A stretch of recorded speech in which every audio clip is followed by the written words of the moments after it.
Hi, my name is Robert Zepeda. I'm a senior producer of race and culture for news gathering at a national network. And how did you get to that position?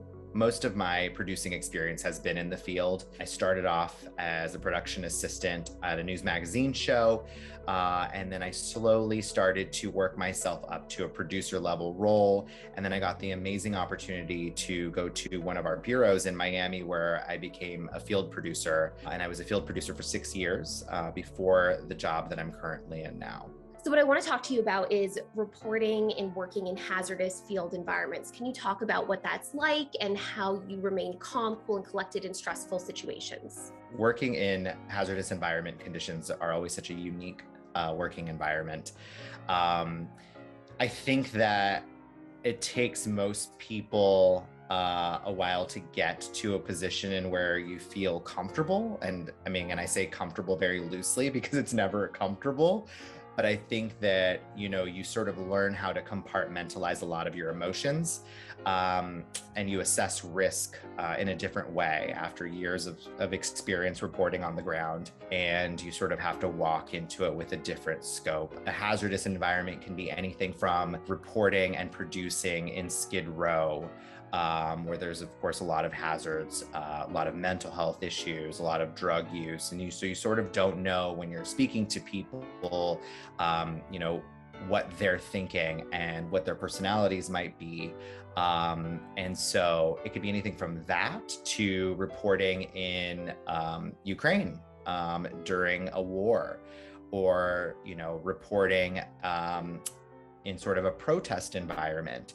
I think awareness is key. I think you always have to sort of have your head on a swivel, especially for me, I'm a producer. And so the reporter is sort of leaning on myself and the crew to sort of always have your eye on what's happening around us. Of course, that's everyone's job.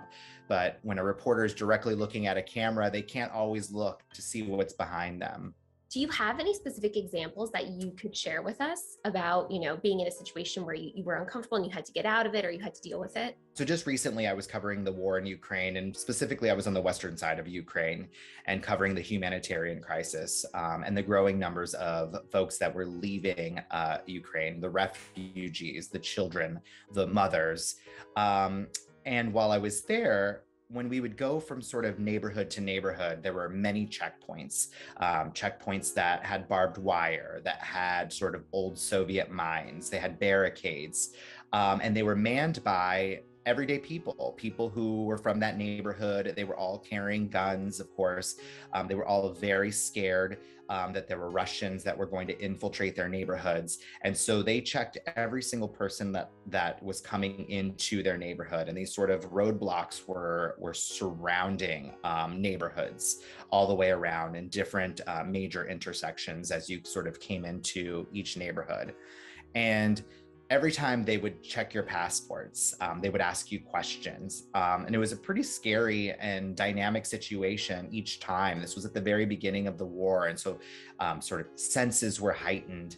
People were really scared. And so it was really important that you stayed calm, that you gave the information that you could, that you handed over passports so they could see them. Because in no situation did you want to be arguing with someone who is not very well trained, probably at policing their neighborhoods, or well trained at using the weapons that they had. And so you sort of were at their whim. You had to explain to them every step of the way where you were going. And if they thought you were fishy or they thought that there was something up, they were going to check your entire car. They were going to go through your bags. They were going to have you exit the vehicle. So it was really important in these sort of stressful and hazardous environments that you had a calm and cool demeanor, that you weren't trying to argue or be argumentative. Are there any techniques that you use personally to kind of get through stressful situations to remain calm? In hazardous environment situations, I think taking a deep breath, talking slowly, sort of compartmentalizing your emotions I think is really important and key. And I think it seems so simple, right? Just taking a breath. But you think about it, anytime that you have an anxiety fueled situation, or you feel like panic right away, if you ever think about just sort of taking a moment and taking a deep breath, it instantly, you do feel a sense of calmness. As a journalist going into the field, let's say you're going to a new territory or a new country, like Ukraine, for example, if you don't know it well, how could you prepare in advance? Is there someone there you could connect with to who could help you as a translator? How do you decide what hotel to stay in? Just kind of how do you navigate that whole process? Finding sort of a center point, a place where maybe a police station is nearby, or some sort of military installment, near a hospital, for instance.